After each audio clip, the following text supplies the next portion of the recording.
नमस्कार देवियों, सज्जनों और सर्वप्रिय छात्रों, आप सबका हार्दिक स्वागत है शिक्षा पॉइंट पर।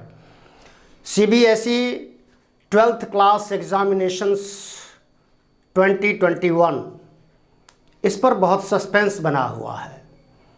कई बार इसकी डेट्स पोस्टपोन हुई हैं। आगे आगे कोरोना के काल में डेट आगे बढ़ी हैं और विद्यार्थियों की परेशानी भी बढ़ी है। 10th क्लास में इंटरनल असेसमेंट और प्री बोर्ड के आधार पर रिजल्ट तैयार करने का निर्णय ले लिया गया, परंतु 12वीं कक्षा के विद्यार्थियों के लिए ऐसा प्रावधान है नहीं और ऐसा होने की दूर दूर तक कोई संभावना भी नहीं है। संभावना इसलिए नहीं है क्योंकि इसी परीक्षा फल 12वीं की जो परीक्षाएं हैं, इसी परिणाम पर, इसकी परिणामों पर जो भी रिजल्ट्स होंगे, इस रिजल्ट के आधार पर ही फ्यूचर का कार्यक्रम विद्यार्थियों का तय होता है। कॉलेजेस में, यूनिवर्सिटीज़ में दाखिले के लिए ये परीक्षाएं बहुत महत्वपूर्ण हैं।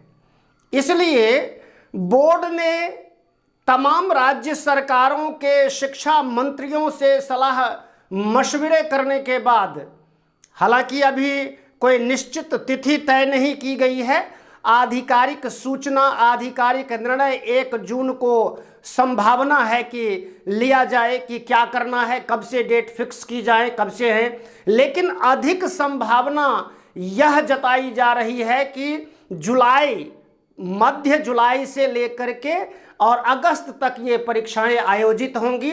सितंबर में रिजल्ट आ जाएगा।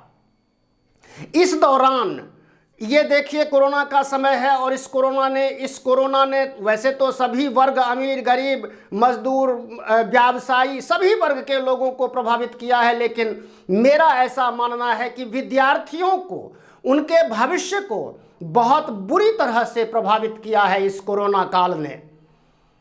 उनकी पढ़ाई लिखाई बाधित हुई है, परीक्षाएं आगे आगे आगे खिसक रही हैं। ये प्रतियोगी परीक्षाएं भी, तमाम जो बोर्ड्स हैं, तमाम जो प्रतियोगिता आयोजित करने वाली जो संस्थाएं हैं, उन सब ने परीक्षाएं आगे की हैं, आगे की डेट दी है क्योंकि कोरोना का समय है। प्रोटोकॉल के हिसाब से, चूँकि अब कोरोना की रफ्तार थम रही है और आगे ये ईश्वर से ये प्रार्थना है और संभावना है कि इसकी रफ्तार और धीमी होगी और तमाम प्रोटोकॉल के हिसाब से विद्यार्थियों को सोशल डिस्टेंसिंग के साथ और तमाम चीज़ों के साथ, तमाम नियमों के साथ परीक्षाओं में बैठने का जो है फैसला किया जाएगा और बैठने की सारी व्यवस्था की जाएगी। चाहे वो स्कूल में होम एग्ज़ाम्स हों अथवा बोर्ड अपना एक केंद्र निर्धारित करे, सेंटर निर्धारित करे कि विद्यार्थियों को फलां सेंटर्स पे जा कर के परीक्षाएं देनी है।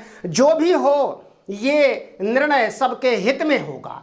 और दिल्ली के विद्यार्थियों के लिए दिल्ली सरकार ने ये संभावना है, ये फैसला है उनका, ये मानना है उनका, सरकार का मानना है कि पहले सभी विद्यार्थियों को वैक्सीनेट किया जाए, उनको वैक्सीन लगाई जाए, सभी शिक्षकों को वैक्सीन लगाई जाए। चूँकि सेंटर्स पे शिक्षकों की ड्यूटी लगी हुई है, वे भी ड्यूटी में हैं और वैक्सीन लगा ही रहे हैं सभी।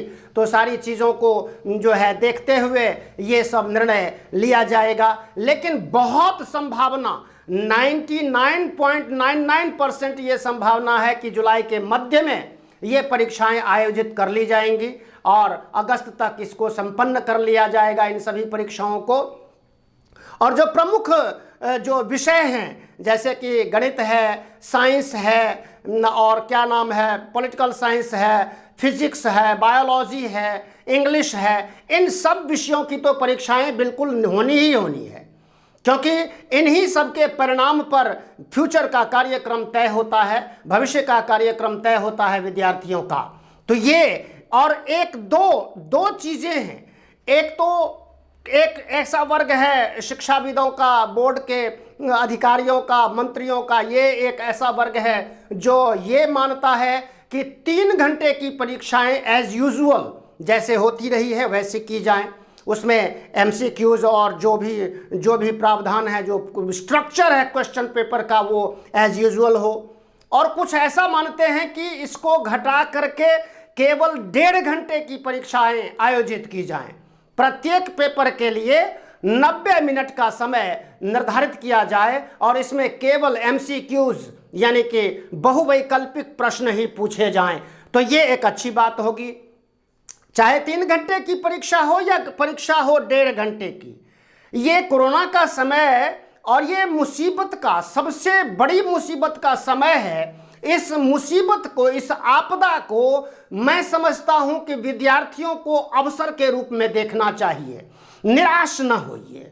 निराशा से आप कोई कार्यक्रम तय नहीं कर सकते, अपनी दिशा को आप भटका ही सकते हैं, खुद को भटका सकते हैं। इसलिए ये जरूरी है, या तो निखरिए या बिखरिए, बिखरिए या निखरिए। बिखराव अगर आ गया तो आपकी जो भी साल भर की जो भी आपने तैयारियां की हुई हैं उन सब पर पानी फिर जाएगा। और अगर निखराव आएगा, आप निखरने की ओर बढ़ेंगे, तो निश्चित रूप से अभी आप समय है, आपके पास बहुत समय है। 24/7 आप नहाने धोने सोने और ये सब के अलावा आप घर में रहते हैं, तो सभी विषयों को बार बार पढ़िए। अध्ययन कभी व्यर्थ नहीं जाएगा आपका, ये आप गांठ बांध लीजिए। आप जितना अध्ययनशील बने रहेंगे, आपका ज्ञान उतना बढ़ता रहेगा और आप परीक्षा के परिणाम में अब अव्वल आ सकते हैं, बहुत अच्छा परिणाम हासिल कर सकते हैं। तो इसलिए ये ज़रूरी है कि निराश न हो, आशावान बने रहें, आशा का संचार अपने मनोजगत में रखें, आशा के दीप जलाए रखें और अपने अध्ययन को सुदृढ़ बनाने की ओर अग्रसर होते रहें और तैयारी और जोर से पूरी ताकत लगा दीजिए, है ना। जब ज्ञान विज्ञान की बात आती है तो जितना भी समय है वही कम पड़ता है।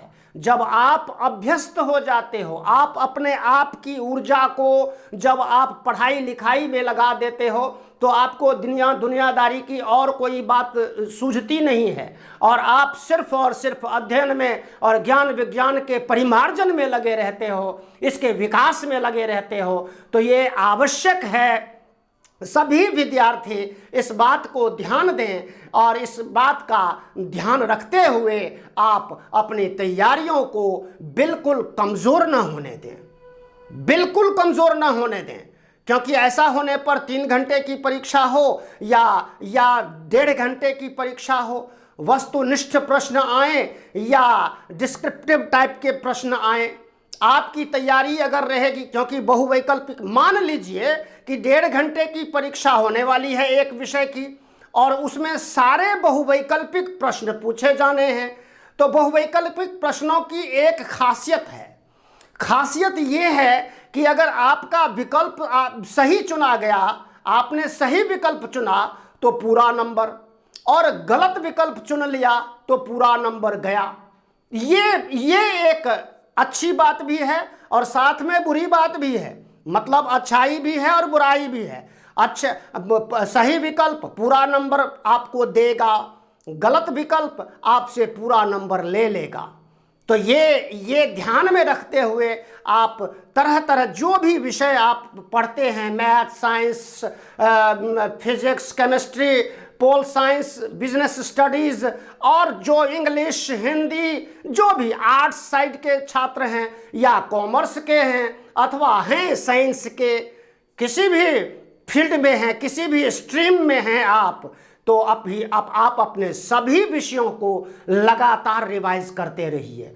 जो भी प्रश्न, जो भी आशंकाएं, जो भी शंकाएं हों, आप अपने अध्यापकों से हमेशा संपर्क कर सकते हैं, उनसे पूछ सकते हैं और उनसे आप समाधान ले सकते हैं। इसके लिए कहीं कोई बंदिश है ही नहीं, है ना, जिज्ञासावान बनिए, जिज्ञासु बने रहेंगे तो आपका ज्ञान विज्ञान बढ़ता रहेगा और आप आने वाली परीक्षाओं में अच्छे अंक ले पाएंगे और अपना भविष्य संवार पाएंगे, है ना। ये पुरजोर कोशिश करते रहिए और इस चैनल को प्रमोट करने के लिए इसको प्रमोट कीजिए, इसको लाइक कीजिए, शेयर और सब्सक्राइब ज़रूर कीजिए, है ना। जब आप सब्सक्राइब कर लोगे, सभी विद्यार्थी अगर इस चैनल को सब्सक्राइब कर लेंगे तो आने वाली जो भी वीडियोज़ होंगी, जो भी वीडियो आपके पास पहुंचेगी, नोटिफिकेशन पहुंचेगी,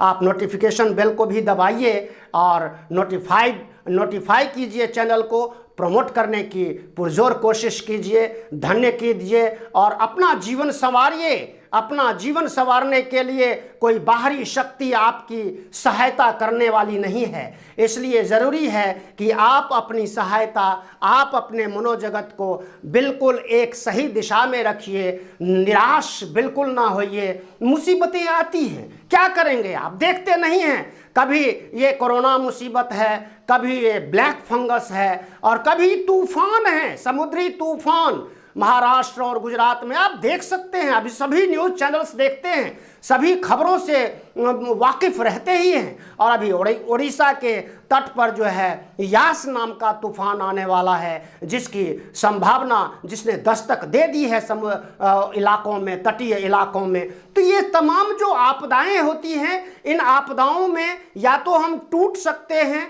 या जुट सकते हैं। तो अपने को जोड़ने का कार्यक्रम बनाए रखिए, टूटने ना दीजिए किसी तरह से, निराशा को बिल्कुल पास ना आने दीजिए, आशा का संचार बनाए रखिए, दीपक जलाए रखिए। धन्यवाद। फिर से एक बार पुरजोर अपील करता हूं कि जिन्होंने चैनल को सब्सक्राइब नहीं किया है तो प्रमोट करने के लिए सब्सक्राइब कीजिए, लाइक कीजिए, शेयर कीजिए, धन्य कीजिए। नमस्कार, जय हिंद, जय भारत, जय भारती।